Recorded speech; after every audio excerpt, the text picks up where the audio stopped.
السلام علیکم، آداب عرض ہے جی ٹی ایل لسنرز، کہیے کیا حال احوال ہیں، کیسے ہیں آپ سب؟ دعا ہے، امید ہے سب خیریت سے ہوں گے اور الحمدللہ میں بھی بالکل خیریت سے ہوں اور جناب ناول کی نیکسٹ ایپیسوڈ کے ساتھ حاضر ہوں۔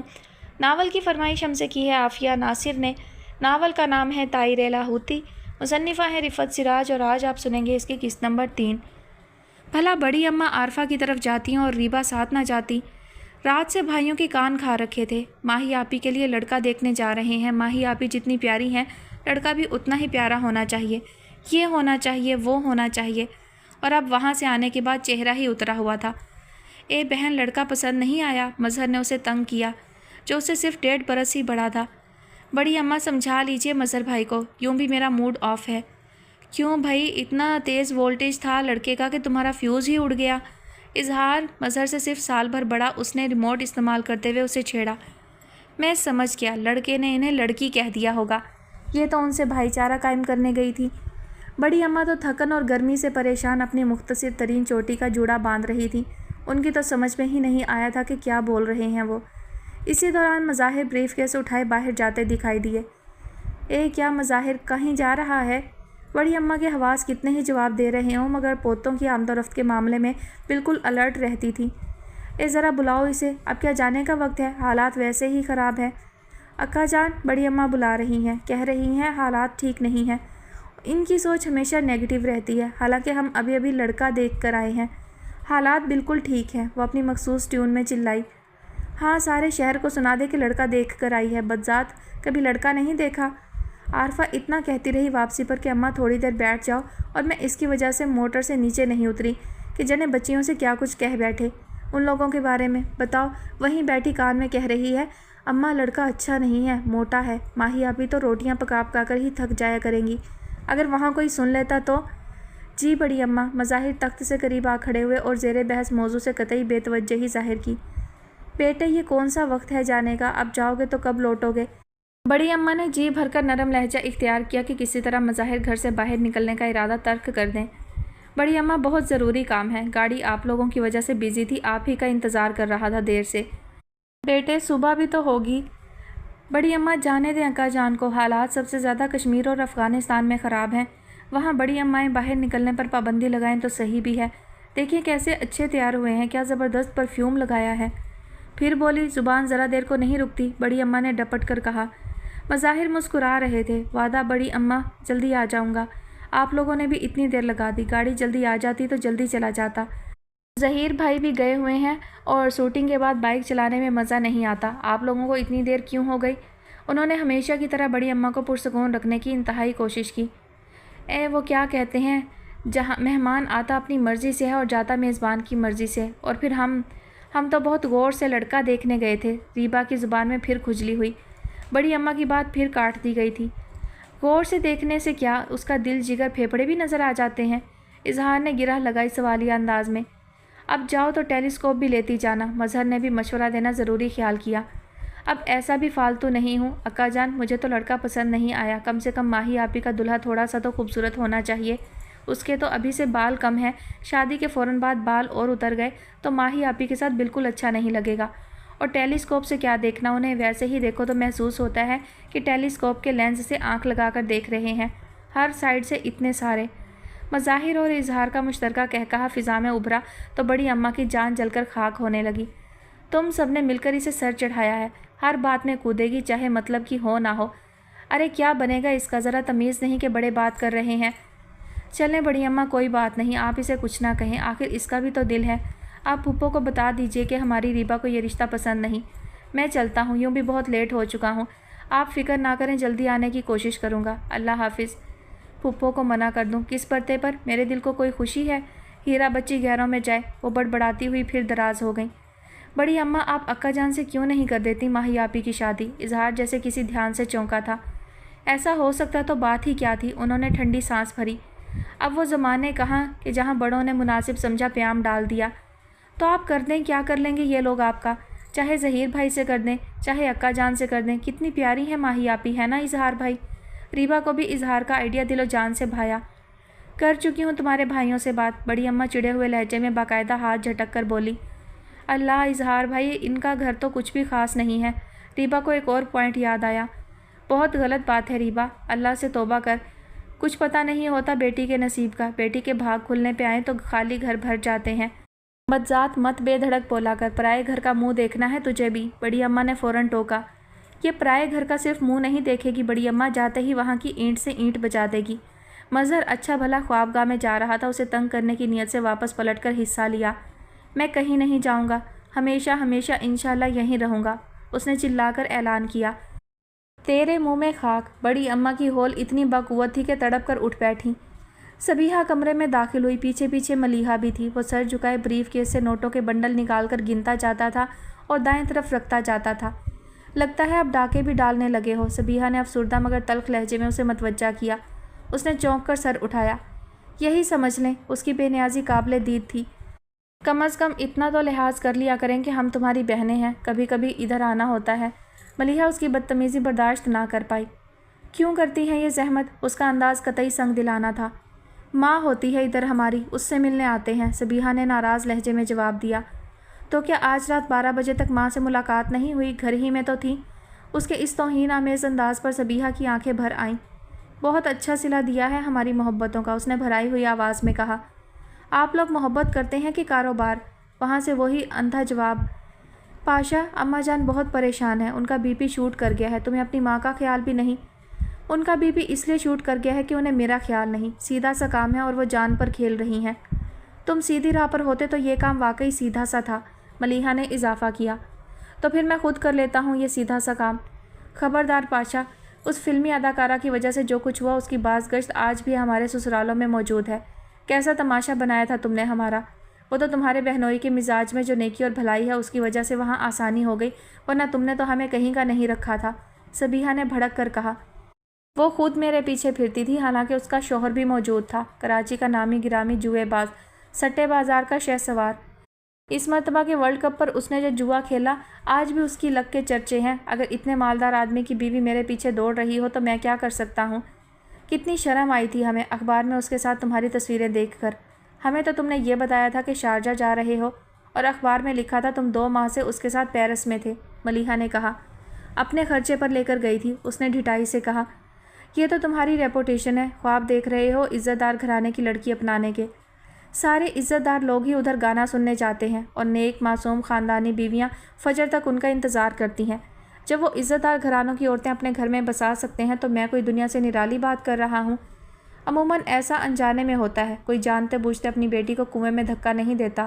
وہ بڑے ناسمجھ اور کم ظرف لوگ ہوتے ہیں جو صرف دولت دیکھ کر بیٹی دیتے ہیں۔ بڑے عقل مند ہوتے ہیں، پیسے ہی سے ہر شے خریدی جا سکتی ہے، خواہ وہ اسپرو کی گولی ہو یا کوئی مکان۔ اگر پیسے کی اتنی اہمیت نہیں ہے تو عدالتوں میں نان و نفقہ کے ہزاروں مقدمے کیوں چل رہے ہیں؟ اس نے اپنی دانش میں بہنوں کو لاجواب کر دیا۔ بنیادی حقوق اور عیاشی میں زمین آسمان کا فرق ہے جو تمہاری سمجھ سے بالا تر ہے، ملیحہ جل کر بولی۔ آپ لوگوں کو تو خوش ہونا چاہیے کہ میں نے آپ کے لیے ایک اچھی بھاوج کا انتخاب کیا ہے، اس نے نوٹوں کے بنڈل لاکر میں جماتے ہوئے اپنی مخصوص بے حسی کے ساتھ کہا تھا۔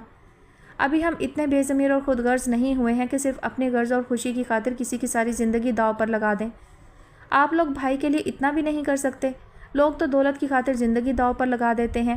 آپ کو پتہ ہے دنیا کا سب سے خطرناک جوا کون سا ہے؟ اس میں انسان جان کی بازی لگاتا ہے، رشین رولٹ۔ اس میں ریوالور استعمال ہوتا ہے جس میں صرف ایک گولی ہوتی ہے۔ جواری اپنی مرضی سے اس کا میگزین گھماتا ہے، پھر ریوالور اپنی کنپٹی پر رکھ کر ٹریگر دبا دیتا ہے۔ اگر اکلوتی گولی باہر آ جائے یعنی وہ زندگی ہار دیتا ہے، بچ جانے والا ساری رقم کا مالک بن جاتا ہے۔ استغفراللہ، سبیحہ نے بے ساختہ کہا۔ خدا کی پناہ ایسی دولت پرستی سے۔ وہی تو کہہ رہا ہوں، آپ لوگ بھائی کے لیے اتنا بھی نہیں کر سکتے۔ وہ غالباً ایموشنلی بلیک میل کر رہا تھا۔ جو تم کرنے کے لیے کہہ رہے ہو وہ تقریباً رشین رولے ہی ہے، ایک انسان کی پوری زندگی داؤ پر لگے گی، ملیحہ نے انتہائی سختی سے جواب دیا۔ ہم بھی انسان ہی ہیں، ہمارے بھی خواب یہ ہیں کہ بہت اچھی سی بھابھی ہو ہماری، مگر اللہ نے ہمیں بھی اولاد دی ہے، ایسی خود غرضی نہیں دکھا سکتے۔ لاک اپ تمہارا دوسرا گھر ہے، وہ سفید پوش خاندانی لوگ ہیں۔ آئندہ ہم سے اس موضوع پر بات کرنے کی ضرورت نہیں، اور نہ ہی اماں سے۔ اگر خود کو تبدیل کر کے دکھا سکتے ہو تو ہم تمہاری ہر قسم کی مدد کرنے کو تیار ہیں۔ سبیحہ جو اس کے قریب موڑے پر بیٹھی تھی اٹھ کھڑی ہوئی۔ ایک معمولی سی لڑکی کے لیے میں خود کو بدل ڈالوں؟ ہاں، اس نے حقارت سے جواب دیا۔ جب وہ اتنی ہی معمولی ہے تو پیچھا چھوڑو اس کا، سبیحہ نے گویا بات پکڑ لی۔ آپ لوگوں کے تعاون کی تو سرے سے مجھے ضرورت ہی نہیں، بہت بہت شکریہ۔ یہ میرا اور اماں کا معاملہ ہے، آپ اپنے اپنے گھروں میں چین کی بانسری بجائیے۔ اس نے بلا کی اجنبیت سے بہنوں کو جواب دیا۔ نہ تم پر محبت اثر کرتی ہے نہ آنسو، اماں کی کوکھ سے ایسا پتھر کیسے پیدا ہو گیا؟ صبیحہ کی آواز رند گئی۔ اگر آپ لوگ میری اصلاح کا بیڑا اٹھا کر اس گھر میں داخل ہوتی ہیں تو برائے مہربانی آئندہ زحمت نہ کیجیے گا۔ اچھا خاصا سکون رہتا ہے گھر میں، آ جاتی ہیں دماغ خراب کرنے، ماں کو پٹیاں پڑھانے۔